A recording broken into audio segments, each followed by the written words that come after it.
All right, we're going to talk about racist garage door openers.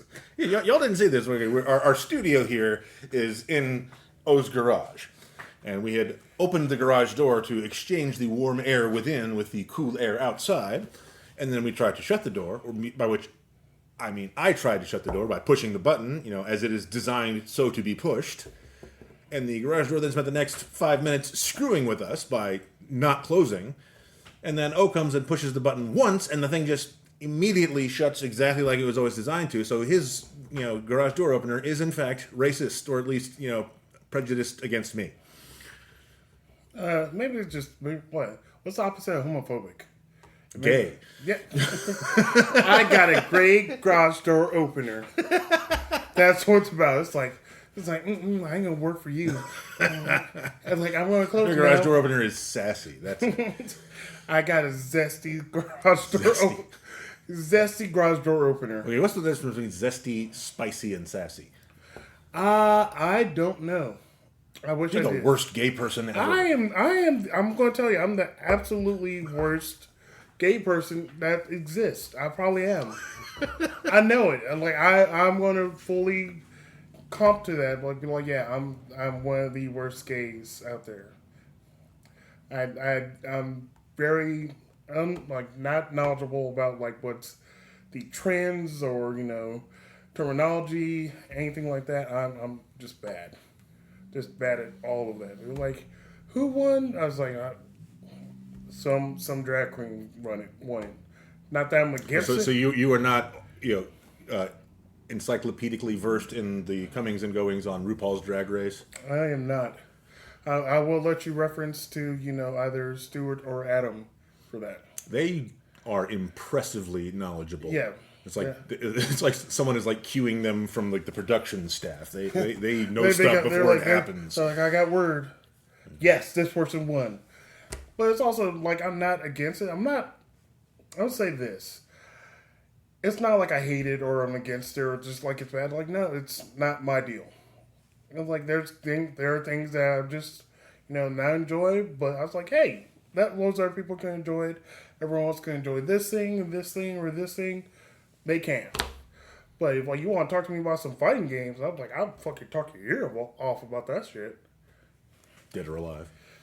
You only want to play Dead or Alive because of the physics.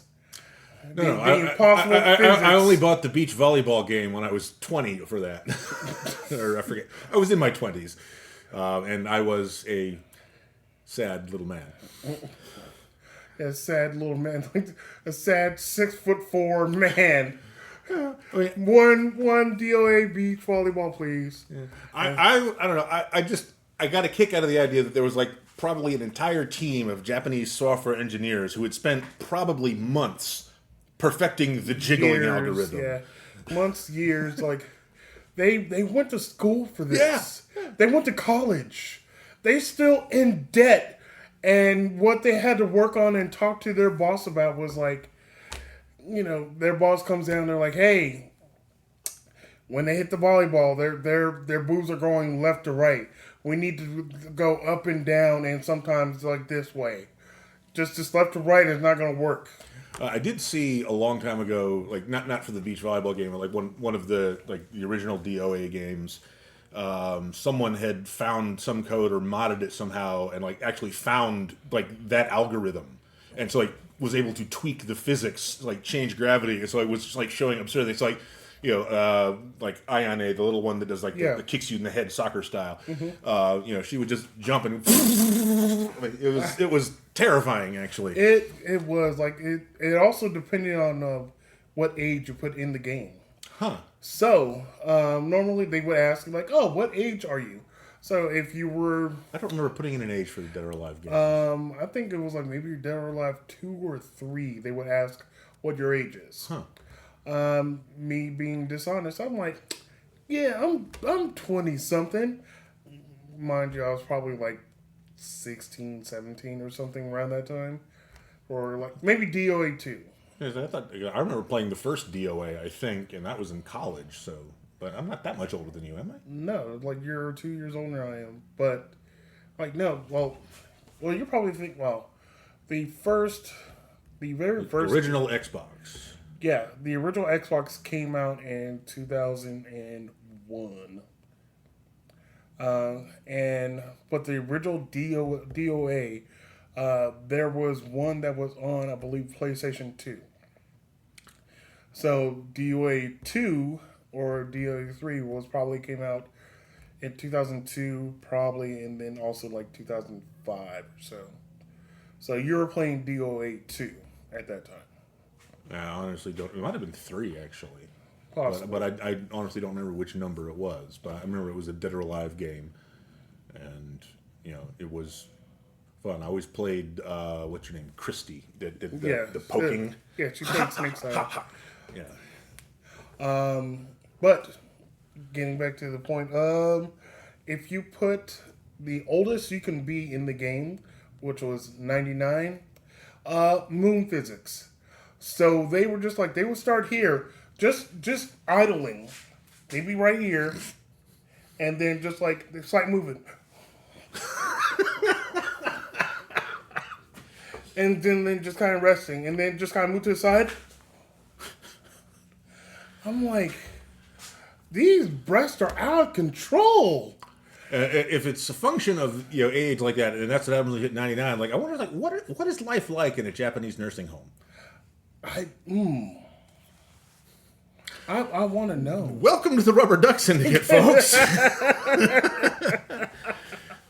Whew, yeah, we are here asking all the important questions. And giving you answers to them, too. Because and being ashamed of ourselves. You can feel shame. I don't. I feel no shame. I feel a little shame. Yeah, well, I guess it's natural to feel a little shame, but, mostly, if we weren't doing this, there's no shame. I have also admitted, to the whole internet that I bought the Dead or Alive beach volleyball game. So there's that. Oh, no. A straight male bought a game that was influenced to go for straight males. What were you going to do? Oh, my God. I feel that I have, failed my Zen Buddhist-like composure. Yeah. We knew you spelled that like a while ago. As long as you were actually playing the game and actually having fun with it and not just like, I'm going to have 2 controllers up. Like, oh, who's the other person? Other person? No, there are rumors and people that are out there, because I'm pretty sure they still might do it. Have max settings on their vibrating on their controller on player 2, and having fun with that. This was pre anything, pre body massager. So this was their way of getting around it. Yeah, you just made me think. It's like there was, I think it was an episode of Black Mirror. Okay. Where there was this new future Xbox, or maybe it wasn't the Xbox, but a future gaming console that was like all not virtual. Sponsored yet. Yeah, it was all like virtual reality, and like so you really were like you existed as the character in the game, and so you were in there fighting.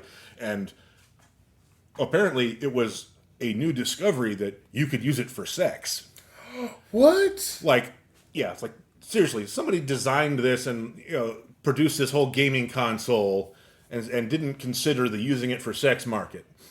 Yeah, that's the least realistic part of this dystopian future, is that someone made a thing where you can virtually have sex with people and marketed it as a gaming console. Yeah, that it kind of blows my mind how much sex has an influence on a lot of stuff, because I learned this while I was in school, because I do have a degree that is totally useless. Yay! I'm pretty sure there's... What's yours in? Mine's in English. Mine's in graphic design. I didn't know you did graphic design. That's cool. Yeah, apparently I'm bad at it, so that's... I didn't even know you could draw. I can't! That's the thing! I think we've hit on the crux of the problem here. Yes. So my my degree, disease degree. You have a degree in graphic design, and we just commissioned an artist to make our logo. Yeah, I know. We're paying the professionals. Because I am not the one. I have an idea for design, but not to actually do it. But it's gonna be awesome when we get it. But here's the point. So when I was in school, like I did learn. So we were learning how to do video stuff, like making videos, clips, bullshit like that. And they were my teacher was telling me about like the I guess the battle between VHS and Betamax, which he talked about. It's like, yeah, Betamax was a far more superior. It was an objectively better format. It was an objectively better format, and it had better quality video, better quality for audio. It had everything that was so much better than VHS. You know why VHS won? I'm gonna guess it's porn. Porn, folks. VHS won because it was porn, because it was cheaper to put porn on VHS so that people can, oh, you know what? I'm being so rude. VHS. Yeah, back in the ancient times when we were growing up, we had these devices called VCRs. Yes. Video cassette recorders. Yes. In which you could plug this big video cassette, and that would allow you to watch, home videos, movie rentals from Blockbuster, and pornography. Yes, pretty much more about pornography, but that's how you used to be able to watch, your movies or, sometimes TV shows at that time. It was very cumbersome. But for VHS, it was so much easier to produce it on there because it was cheap and it can get out and easily accessible. And I think Betamax was like a much bigger format. It was a larger tape. Yeah, it was a larger tape. But yeah, it was like basically it was like the professional version of VHS. Yeah. So that's when he told us that, our minds were blown. We were like, how much other stuff is influencing everything? Yeah. Pretty much. And look at VR. I mean, like there are how many VR headsets on the market? Apple's got one. Meta's got one. Mm-hmm. There's a bunch of independent ones. Yeah, and there are virtual reality games. Like I think Beat Saber is one of the popular ones, which I've never actually played. But I mean, there are some games on there, but there is a lot of virtual reality porn. A lot more porn. Probably a lot more porn than excuse me. Yeah, probably a lot more porn than games. Well, probably equals amount, but a lot more people are playing or watching or, being very interactive. Interacting with. Yeah, interactive with this, very, very weird format of porn. I'm not sure if I want to, I do like my action, in my face, but I'm not sure if I wanted like video format like this. I'm not sure how that kind of feels. But I'm also lucky enough to have good friends. Okay, how good friends are we talking here? Not you. Calm down. No, it's just like we're on this discussion of larger than life, virtual genitals, I guess. And then that segues into I have some very good friends. It's like, yeah, you must have some very good friends. I do. Not. Well, we'll sell this very early on, just to let people know. No, there is nothing going on here. Daniel is a very straight male. It's true. Yes, very straight, and I am a gay male, but there's nothing that happened. It's not that I'm not cute. We gotta admit, he is cute. Look at that motherfucking mustache. Look at it. Look. Fucking superior mustache. Yeah, I'm going full Omni-Man here today. It's gonna just go around just like beating people's heads like bow. Omni-Man and Invincible. That kid gets beat up so fucking much. I think that's the whole point. Like he picked the name Invincible and he gets the shit pummeled out of him. I'm invincible. Oh no! It hurts all the time. Yeah. My eyes just every day. Just every day, just bloody eye. But it's... Oh, there are worse comics about that. There was one I read which has a fantastic name. It's called God Hates Astronauts. Ooh. And like the very first bit of it is there's this superhero who's indestructible. Well, I guess he's immortal because he's not indestructible. That's the point. So so his enemy is just beating the crap out of him and just like pounding away at his head. Doesn't kill him, but like completely like disintegrates his skull. So his head is like a bag of liquid flopping, and that's how it starts. Oh, yeah. It's like okay, yeah. So yeah, he has no bones in his head, so it's just he's got this bulbous gnarly bag of face. bag of face. Gnarly bag of face. Which is the name of my new band. Once you learn your guitar. Which I will be doing tomorrow. Honest. Like Scouts? Yeah, I have been, learning the guitar tomorrow for 20-something years now. I'm pretty sure you're not alone. There's so many other people out there that have been like, I'm going to learn this thing. And it's been sitting in the corner of their bedroom or their living room collecting so much dust. It happens, and no one's faulting you for it. But there's time, unless you're about to die tomorrow. What, do you know something? Do you know something? If this is our last recording, folks, we hope you enjoy it. I hope you did, because I'm not going. This quality content will never appear again. Apparently, never again. This is a limited edition podcast because we're going out. Special edition podcast. It's like you can only download it in person. In memoriam, Rubber Duck Syndicate. We made it to episode 3 and then we died. In the arms of an angel. Dude, we're not rescuing animals. Well, they were showing like puppies that are like about to die. That is like that marketing campaign is like evil genius level. It is. It's like, oh, this puppies. Oh. Only if you donate $45 a month, you can save this puppy. Can I have him? No, sadly, you cannot have this puppy. Yeah, give us money or we kill the puppy. If you don't give us money, we're gonna kill this. We'll kill this puppy. Sarah McLachlan said, "Give us the money or the dog gets it." That's why she has so many guitar strings.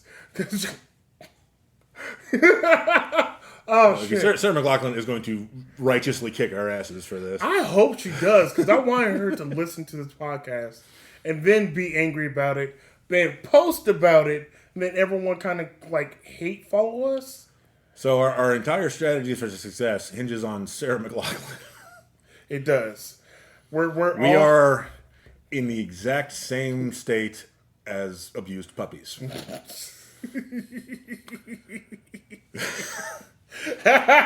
Well, internet, which is it? Us or the abused puppies? You have to choose. Pick now. You only have one choice, and we know which one it's going to be. I'm going to miss those puppies. Oh, there we go.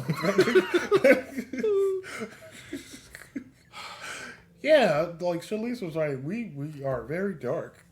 We have a little bit of a grim sense of humor. I will acknowledge that. Yeah, yes, but I enjoy it because, the world sucks. We are aware of that. It sucks everywhere. It's not just here in the U.S. It sucks. We have our own particular flavor of suckage in the U.S. Yeah. Especially orange flavor. Yeah, because especially in this time period, it really kind of sucks. But we can acknowledge that it sucks all across the world in different aspects of it, because like it may suck in Japan, it may suck in Portugal, it may suck in Colombia, all these other countries, wherever it sucks, it just sucks. I'm sorry, but we are trying to provide some good and some funny, some dark humor, some laughs. We're trying to provide all of that. So long as you speak English. No, we can. Come on, man. Subtitle this right now. We're almost global. Damn it! That should be our name. Almost global. And also, we have our subheading: Rubber Duck Syndicate, almost global. That'd be a great idea to have like Rubber Duck Syndicate, aka blah blah blah. So almost global, Or every time we come up with a new like terrible name. Yeah. Because we only we picked Rubber Duck Syndicate because we had so many names we just had to stop at some point. Yes. Or it could be like Rubber Duck Syndicate, aka Puppy Guitar String Kill or something.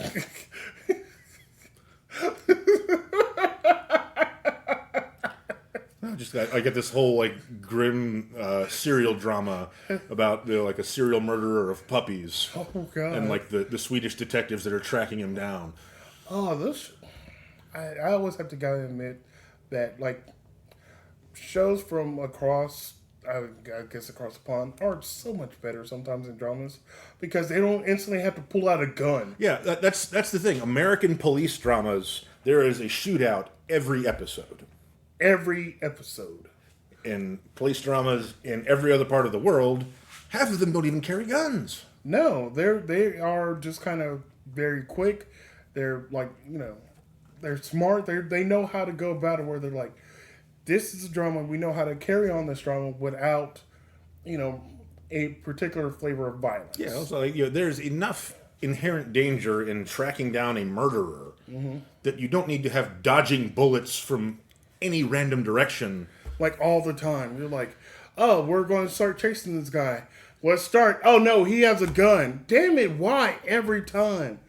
But there is a show that I really like that is from, let's say, across the way, that I watched. I want to say I didn't watch the last season yet. But getting around to it because there's so much content out there. Luther. Luther is excellent. I've seen the last season. Basically, my only complaint is that one of the most interesting characters does not make it back. Okay, I'll get it right. But it's Idris Elba, and Idris Elba does not phone it in for any job. Oh no, not at all. He, no matter what the character, he's making it fucking real. So I like that dude. Yeah, I believe everyone likes him. I haven't really heard anyone talk bad about Idris Elba. Or if they have, I'm pretty sure they got a guitar string to the neck. Yeah, they were immediately silenced. Yeah, by Sarah McLachlan. Sarah McLachlan, the enforcer. The enforcer. But, there was also that campaign for a while that they wanted him, a lot of people. As James Bond? Yeah. Yeah. Which, I would love that. But, there is a fundamental issue there with, a British Secret Service agent. Mm-hmm. Trying to blend in.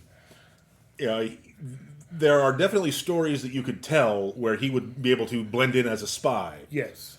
But not in most of Europe. Correct. Yeah, and he pointed that out too. Like he's like, oh, I would love to play James Bond. He's like, but he first went, he's like, I'm too old at this point because like he may mention this.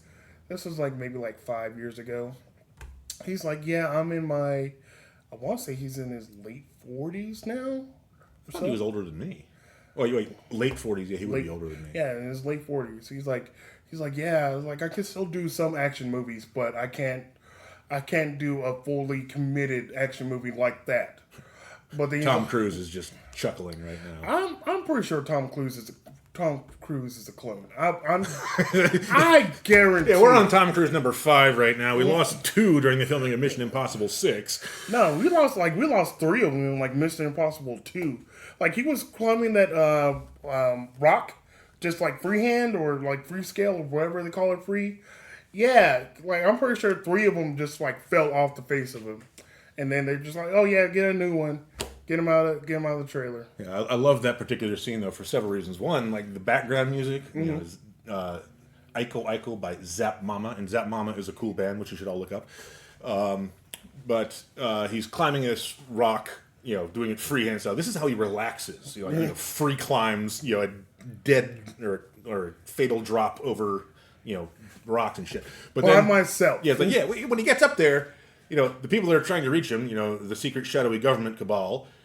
They have a helicopter, so they could just, land and talk to him or hand him a letter. But no, they have the helicopter. They scare the shit out of him with the helicopter. Then they shoot a rocket at him, and the rocket goes into the ground, and out pops this pair of sunglasses. And he puts the sunglasses on, and that's how he gets the information. You can't just hand him a fucking note. I don't remember any of this. Oh, no. He gets to the top, and it's like, helicopter! Guy with a rocket launcher. Shkunk, and then out pop the sunglasses, and it's got the virtual display and everything. Yeah. Your mission, if you choose to accept it. And he's like, you have got to be some extra dramatic motherfuckers to have that be your default. Like, okay, this could have been an email, Jeff. It could have been an email, or they could just yell at him from the helicopter, like, hey, turn your phone on. We got a mission. Do you want it? Cool. We'll see you downstairs. We're going to Chipotle. Do you want anything? Although, like, at the time, that was probably technologically at least believable. Like, now, you know, if you were to do that scene and you weren't using a drone, people would just think you're being ridiculous. You could do that exact same scene, but as long as it was a drone, it would make perfect sense. Yeah. Like, yeah, because, like, you know, someone with the helicopter shooting a missile at someone else, having glasses pop out, just totally unbelievable. Also is not the strangest thing they've done with a helicopter in the Mission Impossible franchise. Dude, remember the train in the first one? Wait. Yeah, it's Jean Reno is the pilot who played Leon in The Professional. Yes, please watch that too. Yeah, we're going to tell you so many movies to watch. Yeah, and so like, he's in a helicopter chasing after the bullet train, and somehow through some clever acrobatics by Tom Cruise, or Ethan Hunt is his character. Yes, he manages to clip a cable from the helicopter onto the back of the train. So now there's the bullet train is dragging this helicopter. And they're about to, crash against the outside of this tunnel, and suddenly, Leon remembers that he's the greatest helicopter pilot of all time, and drives the helicopter into the tunnel, and it's like, just chilling, okay, we're in a helicopter, in a tunnel, being dragged by a train. And that isn't even the weird part! What? No, at some point, Ethan Hunt, Tom Cruise, gets blasted off of the back of the train, and he's like, basically, like, stuck like a bug on the windshield of the helicopter. He's like, oh yeah, because like I remember seeing that like that in the trailer. Yeah. Just like, oh, I'm gonna land perfectly on this train right here and not be hurt. Yeah, and then he takes his special explosive gum, which I'm not even making this part up. It's explosive gum, and pushes it together. And like the way they explain the gum is, it's got two colors, and you fold them together, and they say red light, green light, and that's what activates the explosive. And so then after that, it becomes very explodey, which is a technical term. Explodey. Yeah. And so, like, apparently it's a callback to that scene where they explain how the gum works. And so he looks straight through the windshield of the helicopter in a tunnel being dragged by a very noisy train and just shouts, red light, green light, and slaps the gum on the windshield and then jumps as if the pilot could have heard him, as if anybody could have heard him in that fucking tunnel. Like, who are you saying that to? Like, you're like dropping the mic and there's like red light, green light, gum. But then he jumps and the gum explodes and of course blows up the helicopter, but the force of the explosion gently propels him back onto the train. I think this, I believe we already talked about it. This kind of probably birthed a series that we're going to do on here. We're going to sum up some movies or talk about ridiculous scenes in movies that we're going to probably get suggestions from you, but also what we're going to look up. Because I'm pretty sure there are a lot of movies out there, and there are a lot of just awful, awful parts of these movies. And also awesome parts of these movies. And sometimes they're the same parts. Yes. That's what I want to explore, where it's going to just be, it's so ridiculous, it's so out of pocket. It's so... Ladies and gentlemen, the entire movie, Van Helsing. Oh, God. Like, you can tell in the first 30 seconds of that movie is like, yeah, we know what we made here. We're just going to double down on it. We're going to, like, Wolverine, we're going to just have you do all this stuff. My name is Van Helsing. We know you're Wolverine. Shut up. Wait, was he Wolverine? Was that before or after the first X-Men? No, it was after the first X-Men. Like, he got most of his parts after the first X-Men. Because, like, the first X-Men came out in, I want to say 2000? Like 2000? Oh, so he here's a segue to bring it back around. So the villain from Mission Impossible 2, actually, this is great. 2 of the villains from Mission Impossible 2, one of them was in Van Helsing. I think he played the doctor in the very first scene. Mm-hmm. And then Duggery, I'm not sure how you pronounce his name. Duggery Scott was the main villain. He is, you may know him as like the dude from Ever After, that movie with Drew Barrymore. Yeah, which has some really actually very clever lines in it, but that's a story for another time. But he was like the prince in that. He was apparently one of the like short list initially to be cast as Wolverine. Ooh. It could have been the guy from Ever After playing Wolverine instead of Hugh Jackman. And Hugh Jackman could have continued doing his, romantic period dramas and things like that, which I think he was doing at the time. Yes, because, he did something with Meg Ryan, I think. He is a very dreamy guy. We all know that. But there was, there was also a rumor that one of the people that were on the list were Glen Danzig. Danzig? Yes.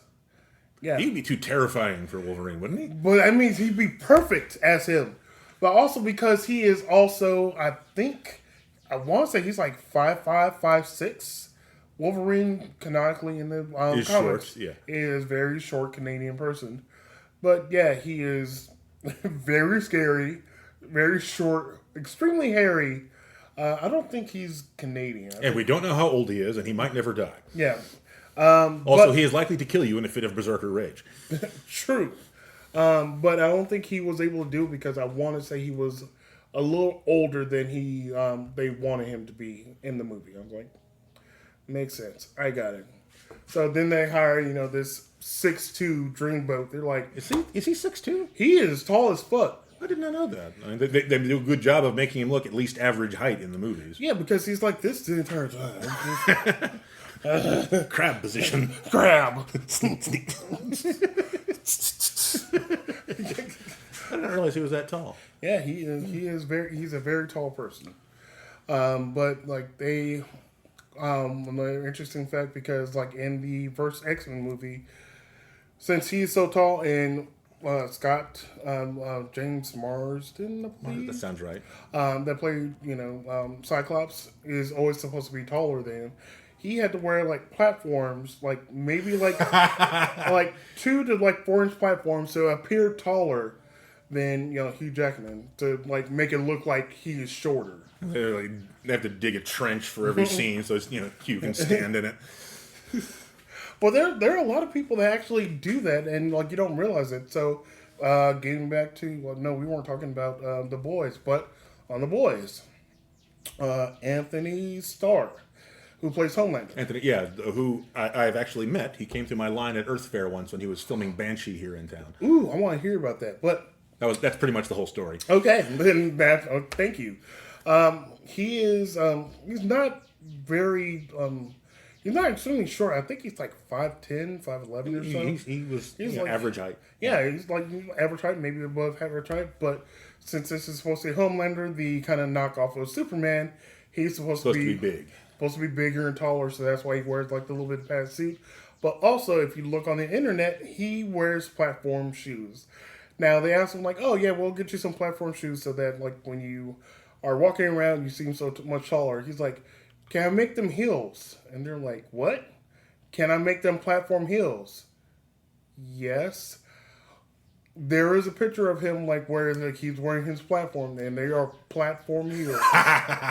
And he also you never see Homelander's feet. Yeah, there's. That's awesome. Yeah, I like to think he's wearing like great big Kiss costume heels. It's something like that. Like it was amazing to see because I seen it. I was like, I was like, Anthony, you're fantastic. Anthony, no H. Oh, Anthony. Oh, I'm fucking up. Sorry, Anthony. He's gonna get you. He can laser your eyes out. He probably can, but I'm gonna send Sarah on him, and she'll take him out, then force her. Sarah McLachlan versus Homelander. Oh shit! Did we just come up with the best verses ever? Yes. I think she could win. I think we've just brought back Celebrity Deathmatch. I hope so.